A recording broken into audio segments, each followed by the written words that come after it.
This podcast is a quest for well-being, a quest for a meaningful life through the exploration of fundamental truth. Enlightening ideas, insights on physical, mental, and spiritual health. The inspiration is love. The aspiration is to awaken new ways of thinking that can lead us to a new way of being well. Welcome to Body, Mind, and Soul Healing Conversations.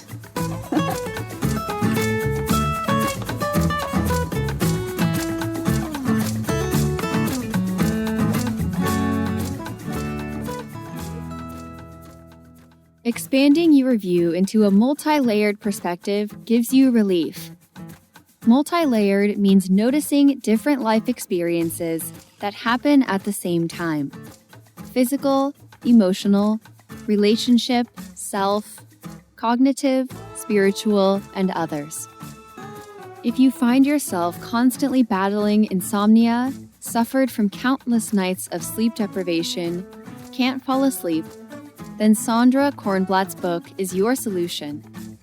She highlights many techniques that will help insomniacs gain the benefits of sleep without ever having to sleep.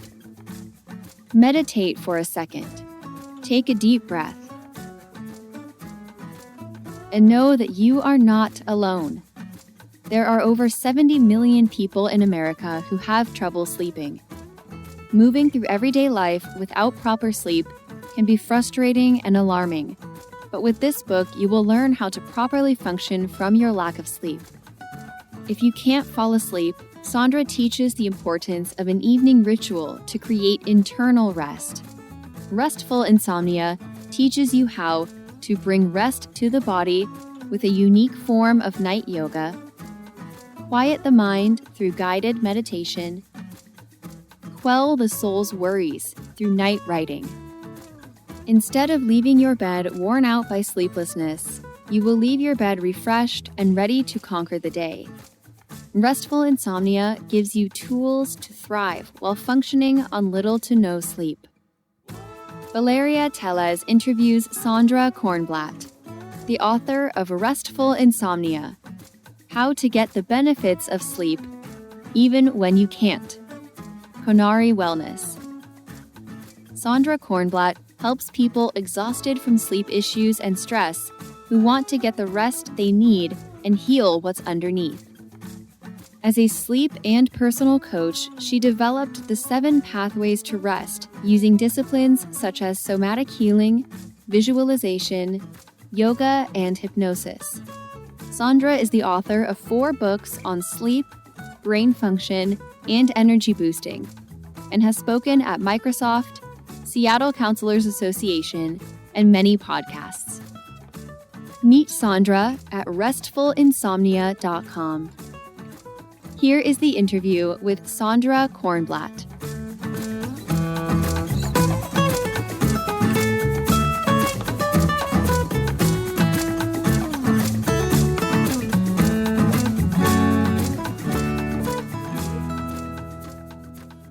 In your own words, who is Sondra Kornblatt? If I think about my life ending tomorrow, one of the things that I have valued and put so much, the 10,000 hours of effort that Malcolm Gladwell talks about is being more connected with my true self and with the heart of the earth and other people and planet beings that are here. And it's taken many forms.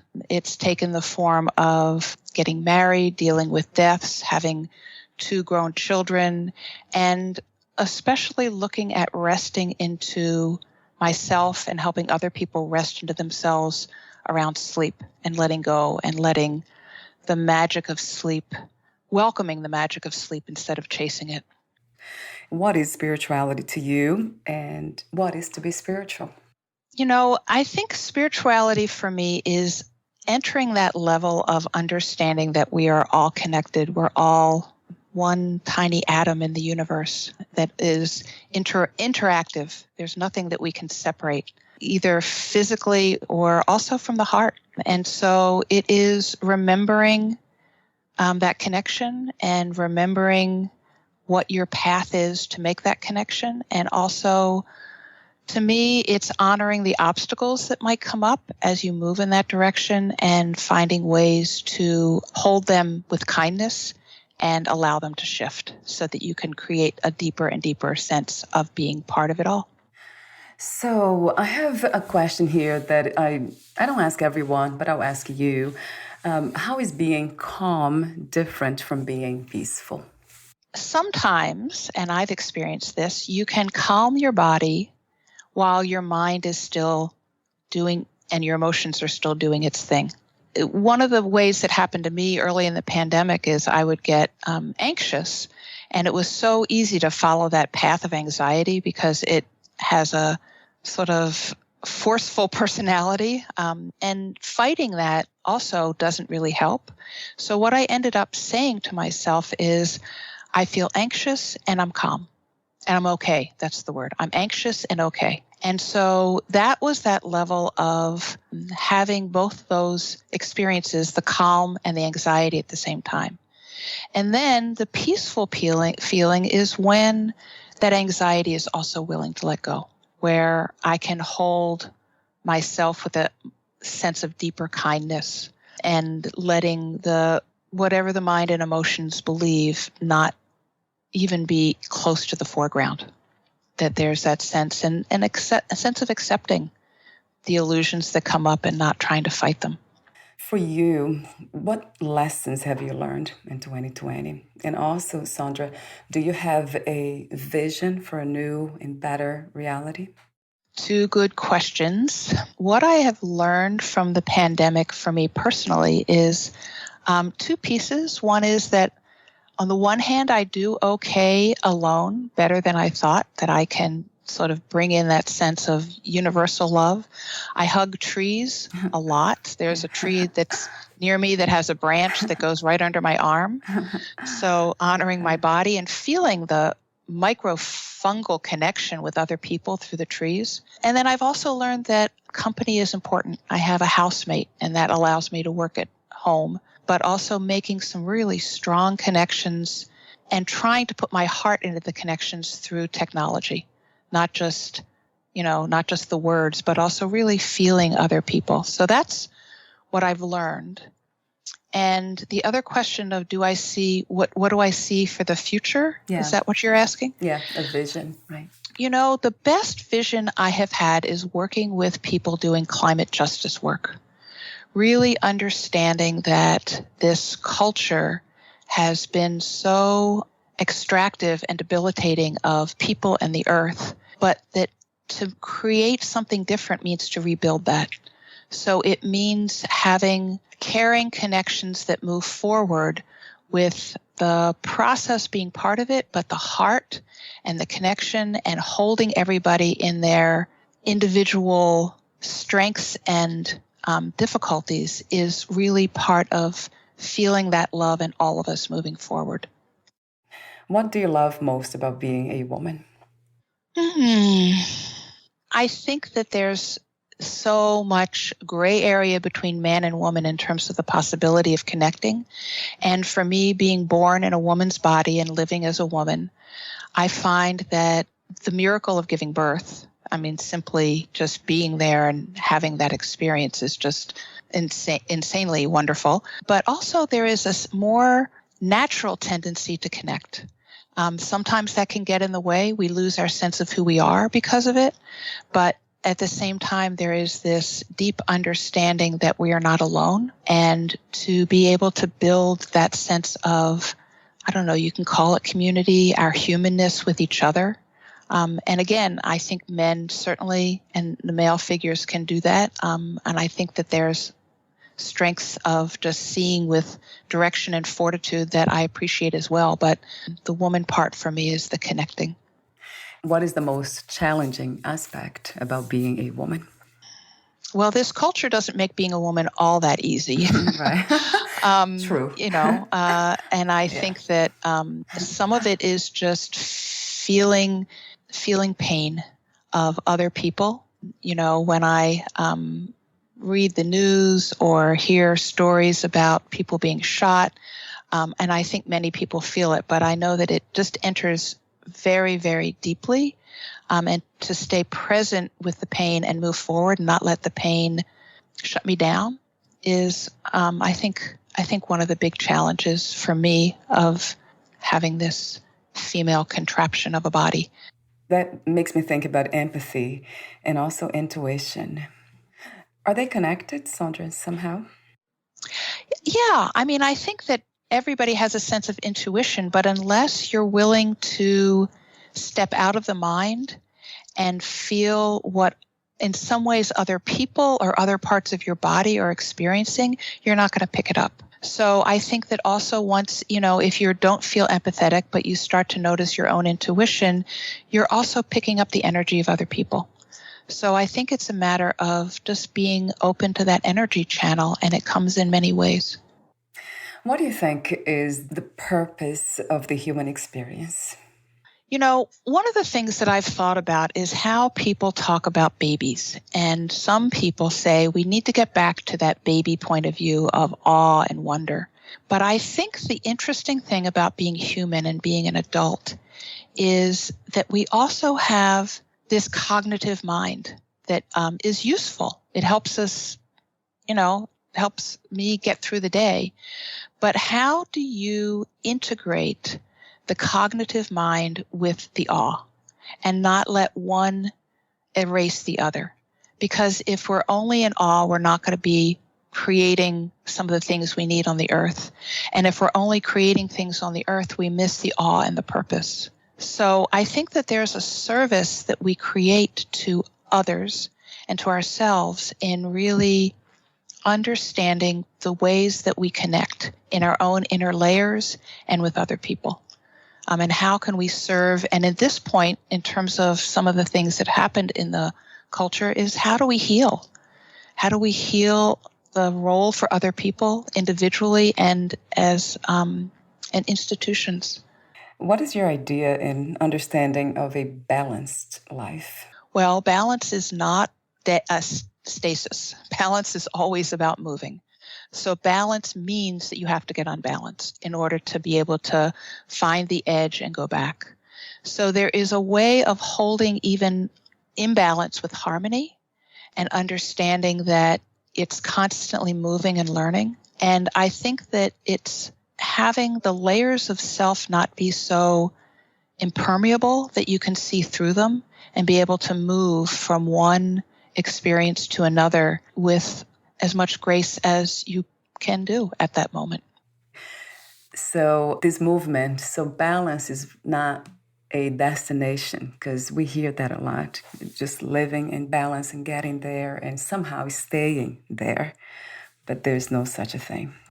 Even if you have somebody on a tightrope, that they have to have perfect balance, you can watch how much they move. They move back and forth and they adjust.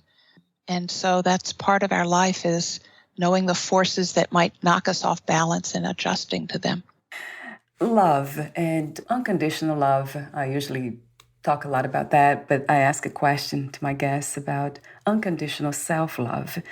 Do you believe that this is a realistic goal, practice?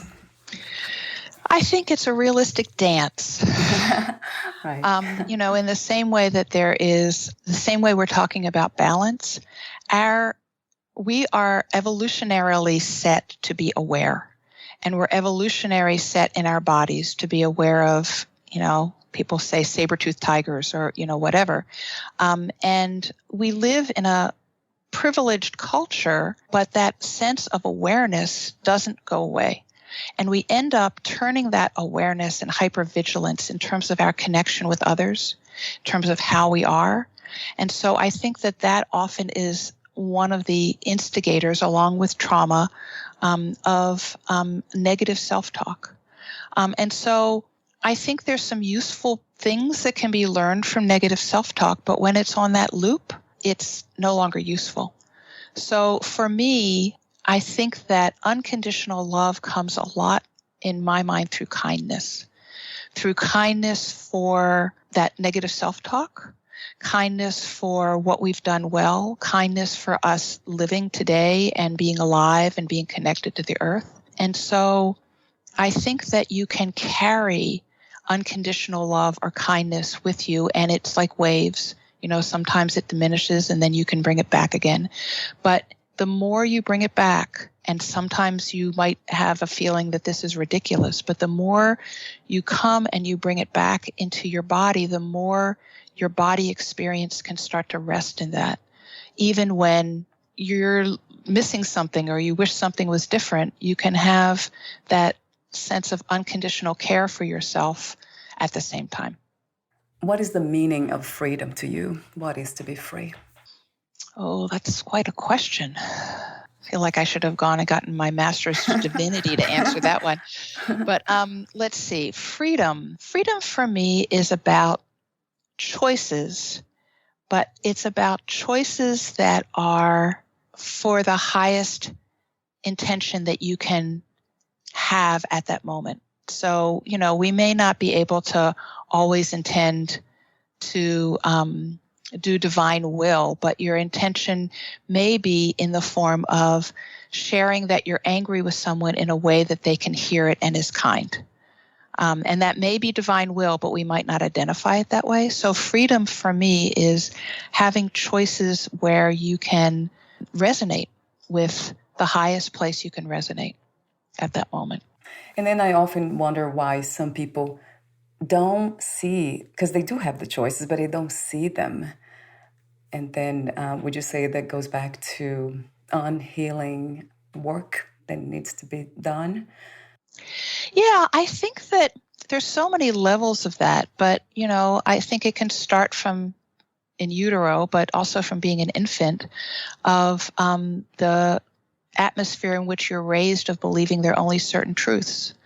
And so I think that, I've been through a lot of grief in my life. My two best friends and husband all died within 2 years of each other. But one of the things that I learned from their death is my own continual death process. And one of the hardest things I think to lose is your identity, because you get so caught up in believing and feeling like it's a knowing of who you are, that to let go of that it requires so much vulnerability. And again, in our culture, we tend to do that singly, but it works so much better when we have others to help us move through things.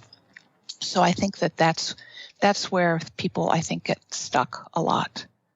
So how did you become a writer, and what was the inspiration of writing your book, Restful, Insomnia? I've always loved to write, and I was very happy to have written that book and 3 other books on energy boosting and on brain function. And Restful Insomnia really was the key for me to start doing writing, because I wanted to have a book published on that topic. But so it started with insomnia. I had chronic insomnia, woke up in the middle of the night, couldn't get back to rest, couldn't get back to sleep. I had 2 young kids at the time, and I would go to sleep like an hour before the alarm went off. And I wasn't Mother of the Year, and nothing worked. I didn't do pharmaceuticals. But, coming back to asking about me and sort of the purpose of my life of just healing, I realized that I could do some of that in the middle of the night, because I didn't have time to do it in the day. And that moved me into deep rest, which I found later renewed my body, mind, and emotions and welcomed sleep. So I spent the rest of that long bout of chronic insomnia, which I no longer have, really understanding the power of deep rest on not just sleep, but in really connecting to who you are. And then that program was born, and then I was gifted with some books to write, and Restful Insomnia was one of them. So my next question is about the common causes of insomnia, Sondra. What are they? Oh, well, you've got how many millions of people? Right. I really look at everyone being individual. And so I think that, it can run anything from breathing issues, to the food you eat, to the exercise and movement you get, and to the medicines you're taking. But what I often look at with people that doesn't get addressed quite in the same way universally is your relationship to yourself and to your mind, to your emotions, to your environment. And oftentimes what keeps people from sleeping is chasing sleep. Because sleep, you can't make yourself sleep. And once you start monitoring the clock and wondering if you're sleeping enough and how you're going to do tomorrow, your mind, your body, and your emotions are all on alert, which is a great way to keep yourself awake. You wrote, insomnia can get too personal when people blame themselves for not sleeping. So I wonder why this happened, the blaming. Why would you blame yourself for not sleeping? Is that a habit that runs through our lives, like in other aspects of our lives that we are bringing to sleep? I think that's part of it, yeah. And I also think that sleeping, for most of us, we slept right after we were born. We're like, fine, we're going to go to sleep. And it feels like a very natural thing. And when sleep doesn't happen, people, the whole sleep hygiene piece, which I have a lot of respect for, oftentimes comes out as a bunch of shoulds. And so people feel like they're not doing something right and they should do it differently. Right. But people also don't quite know how to let go of their mind. And that's another piece of identity. And they know that they should let go of their mind, and they get frustrated that they can't.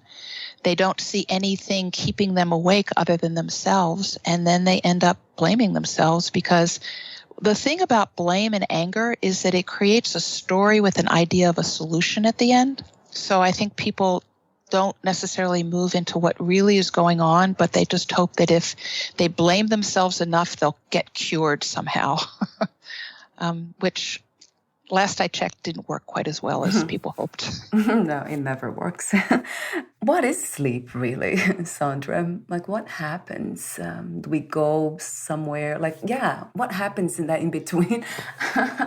It's such a miracle. Sleep is such an amazing thing, and I could talk about the stages of sleep and light sleep and heavy sleep and REM and your dreams. And I think that's easy to find it, on the internet. I think the thing for me about sleep is that it is a chance to integrate your day and integrate what you've done. It's a chance to settle into a different part of your experience than the conscious mind. So your unconscious mind can do its healing power. It's a chance to connect to a different sense of reality. Dreams make sense and make no sense, but they are our language, and that language, understanding that language, can help us connect more deeply to ourselves, and therefore, as we were talking earlier, connect more deeply to where we are in life, who we are in life, and the earth and other people. So I adore sleep, and I also respect its mystery. So talk to me about the 7 pathways to rest, to restore, and welcome sleep. I know I have one of them here. You sent me an article, and I have the 6th pathway, but please talk to me about any of them. Yeah, I'll just, what I discovered was that there are obstacles to rest. And some of the obstacles are the same as the obstacles to sleep. But during that long bout of chronic insomnia, I started to look at the obstacles and identify how to move through them. And most of them come down to your relationship.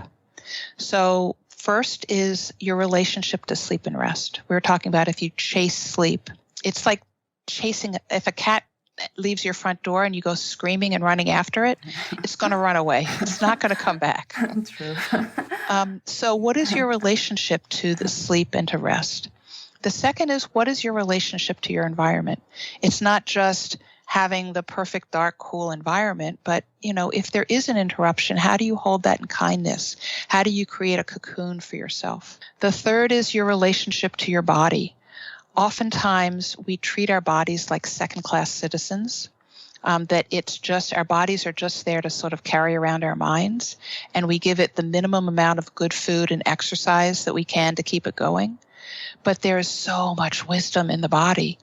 And so it helps to have this way, this pathway to descend into the body, which needs rest. That's 3. The 4th is your relationship to your mind. The mind, especially in this culture, is job number 1. And I value it, but it is a bit of a bully. It thinks that once it operates, it should keep operating. So your relationship to the mind, holding it in kindness, finding other things for it to do that aren't personal, is a key piece about rest. Then you have your relationship to emotions, which rev up the body and thoughts and images and visions. So how do you create space even when you're feeling anxious for rest? Again, we were talking about having several levels at the same time, but really being able to have a different relationship to your emotions. And then we'll talk about a relationship to your bigger picture, something bigger than yourself. And then the last one is your relationship to your purpose, to yourself, to your levels of self, so that anything that you're doing during the day or other places of your intention that are getting in the way of rest can be addressed. So do you recommend, or would you say meditation is the best method to quiet the mind when we want it to be quiet? So many levels of those questions. I'm going to back up a minute and I will get back to the meditation piece. One of the things that's helped me is to put a personality on the mind and a personality on anxiety. And for different reasons, neither of those two personalities want to quit. The mind, the conscious mind, because that word mind gets used in so many different ways, but the conscious mind likes to solve problems. And once it starts solving a problem, it thinks, oh, I'm in now, give me another problem to solve. Yeah. So it gets identified with that, and it's helpful to see that and to be able to hold that, again, in kindness. Anxiety, for me, has a sense of false purpose. It gets to be kind of, so if I'm feeling really anxious and I tell myself to take a deep breath, anxiety says, are you kidding me? Mm-hmm. A deep breath is so stupid. It's not going to help. I have to figure out the answer to this horrible thing. Sure. Yeah. But the truth is that when you do take a deep breath and you let the levels of who you are also rest, that you're answering the demands of anxiety and it can start to let go. But I think it's honoring that those parts in our identity have a real sense of purpose. It might not be a useful sense of purpose, but they have something that in some ways honoring it can help them be seen and let go a little bit. So that's my part of that piece. And then meditation. I meditated for a long time and I meditated badly for a long time. I considered myself a bad meditator because I would sit and I would breathe and I would basically spend the rest of the time thinking that I was doing it wrong. And what happened to me a little more than a year ago is I was listening to a podcast by Tara Brach, who talks a lot about this, but I took what she said and I realized that instead of meditation being a time to do a technique right and getting more enlightened, was a time to simply be kind to myself. I was going to spend 3 minutes being kind to whatever came up. Being kind to being irritable, being kind to not knowing if I was doing the technique right, to being kind to having a moment of peace. And that is another way of meditating in some ways. People just call it being aware, but aware didn't have that heart connection for me. So I think that I know that when I work with people, because each of the pathways has tools, when I work with people and we find ones that are individually aligned with who they are, there is a piece of that meditation piece of coming back to the tool with kindness, to seeing, again, that returning to that place and seeing if it helps you move into rest. So there is that piece. And certainly for those who are able to meditate, but I also honor that for some people with body trauma, meditating brings up really uncomfortable issues. So there are other pathways that are similar in that sort of returning to kindness, but have a different form of focus or place to rest that may not be your breath or your body. It may be something else. But again, it's holding it with that sense of care for yourself and your struggles. I love you write, create your own inner sunset. That is an interesting proposition to go to sleep. Do you want to talk for a moment about that? How can we create this inner sunset? I just value everyone's ability to imagine. Some people do it easily and some people don't. But there's that piece. And then the other piece is that in our own, again, when we're living in a world without so many lights, when it gets dark, we put out melatonin. Our pineal gland puts out melatonin, which helps us rest. So for us, we need to create our own sense of sunset for helping us rest. And it can be anything from imagining the colors and holding the lights and the change and letting go of the light. And it can be creating an evening ritual, turning off the lights in your house or turning off the overhead lights and turning on lamps, and starting to let go of the doing mind. But it's not just letting go. I think we were talking about that as well. I think letting go works when we have something else to do. And because our minds want to hold on to something, so give our minds something gentle to hold on to instead of telling them to go away. So we're almost at the end. I have a few more questions for you. Those are the ending questions. Would you like to add anything or read a passage in your book? I would love to read a passage actually from my blog. My book is 10 years older and I've gotten wiser since then. But yeah, I think that seems like the best next step to do. Yeah. So this is called The Spiral of Taking Your Insomnia and Stress Personally. It starts like this. Gia had long ago stopped reading articles titled, "Why Sleep is Important." They just made her feel if she didn't fall asleep within 5 minutes, she was doomed to early death. She already was terrified of not sleeping. Her bad nights, they showed up the next day at her graphic design job. She was bleary, stuttery, and testy as all get out. She felt like a failure. She couldn't do something as simple as sleep. And that spiraled into more tension and stress, exacerbating everything from work to bedtime. Sleep is personal, and it's not. Sleep and the lack of it affects your relationship, your work, your self-care, your health. That is personal. But it can get too personal when people blame themselves for not sleeping.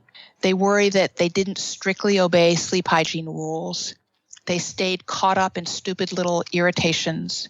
They couldn't fix unknown imperfections that kept sleep from magically appearing. On top of that, they blame themselves the next day for being bleary, stuttery, and testy. It's a rough road. When you take it personally, it makes getting to sleep worse and not better. But what else is there to do? It is your life that exhaustion is messing with. Remember, we live in many layers at once. Being stuck in just one perspective keeps you trapped. Expanding your view to a multi-layered perspective gives you relief. Multi-layered means noticing different life experiences that happen at the same time. Physical, emotional, relationship, self, cognitive, spiritual, and many others. I've incorporated these layers in my Restful Insomnia's 7 pathways to rest. And right here, we're focusing on the 6th pathway, your relationship with a bigger picture. Here's ways to expand your view when you're caught up in struggles. One is to let your personal stress about sleep or other issues fade into the background, even just 5 or 10%, instead of right in your face. Remember, these aren't your personal failings. There's a larger context. You're part of a culture filled with unreasonable expectations and overload. So getting stressed is actually an appropriate but uncomfortable response. A reason to be kinder to yourself for doing the best you can. Notice what else supports you. The bigger picture could be family, friends, community, earth, the divine. When you can do that, you create room to let go. And that is assuming your mind knows it's okay to take a break. But if it doesn't, you can help with that. It's a human truth. The conscious mind often thinks it can do it all. But it can't. Life requires more than your conscious mind and your ego. When you open to the other layers, something outside of this spiral of your mind, life starts flowing, even around the edges. Think of it like driving home during the intensity of rush hour. This is written when we used to have rush hour. It's already taken too long to get home, and those self-centered drivers are horning in line to make you want to scream or worse. And then you crest a hill and see a glorious sunset, soft oranges and misty purple lighting the sky. The commute magically gets better. Things are less personal as you notice the sunset and the bigger world. You can create your own inner sunset. At night, create that same feeling. You do that by tapping into something larger than yourself, a bigger, non-personal perspective of nature. Divine, your life with a view from afar. Imagine the trees are exhaling oxygen as you inhale, and you inhale carbon, and they inhale carbon dioxide as you exhale. Call the name of the divine into your heart. Feel energy run through your body, earth energy through your feet, spiritual energy down through the top of your head, feeling them mix in your torso to release physical tension. And then anything you don't need flows into the center of the earth from the base of your spine or your feet. Picture the galaxies surrounding our solar system, surrounding Earth and surrounding you. Practice, play with, restore, return to these elements as lightly as you can. Let them infuse your experience, even just a tinge, or ride these images like an inner tube on a gentle river. Even a small wash of this wider view lessens the intensity of the sleepless anxiety cycle. As you let the larger perspective soften you, it brings on rest and welcomes sleep.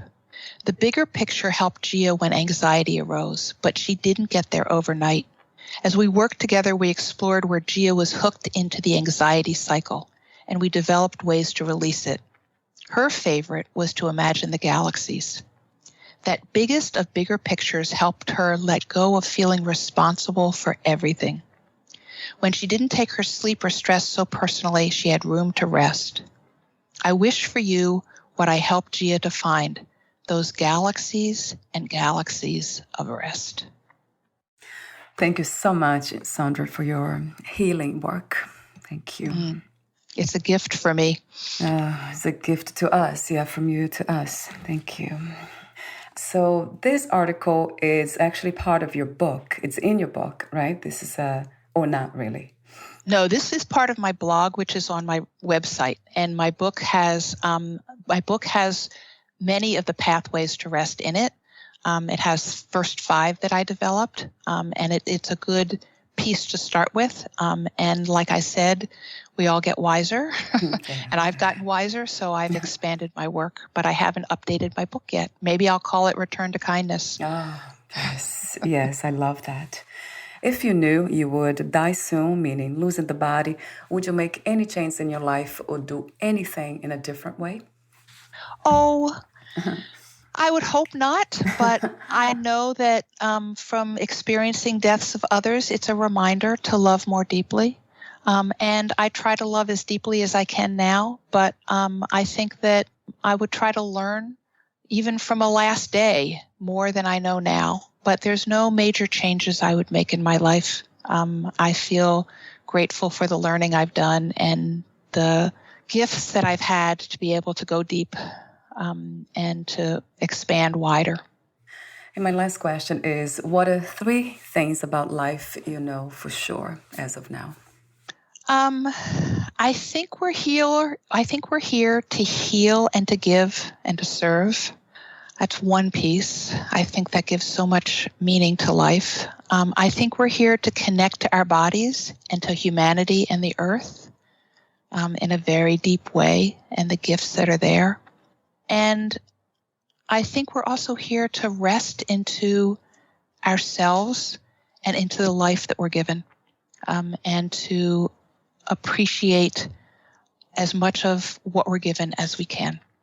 Thank you so much again for your purpose for this lifetime, your beautiful work, your peaceful and kind presence. Thank you. It's a gift to talk to you. Same way here. And I have this technical question. Where can we find more information about you, your books, products, services, and future projects? The best first place is my website. It's called restfulinsomnia.com. And people can sign up for a newsletter or actually sign up for a free audio and PDF called The First Steps to Deeper Rest. I also provide free short consultations to help people get to know me and see about their rest and sleep and working together. And, I'm on LinkedIn and Twitter and Facebook as well. Thank you so much again, Sondra, and we'll talk soon. Thank you so much as well. Bye for now. Bye-bye. Bye.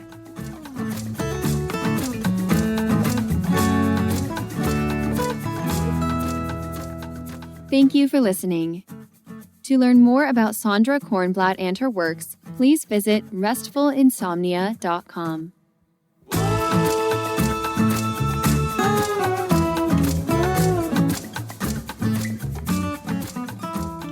To learn more about this podcast, please visit fitforjoy.org/podcast. Thank you again for listening, and bye for now.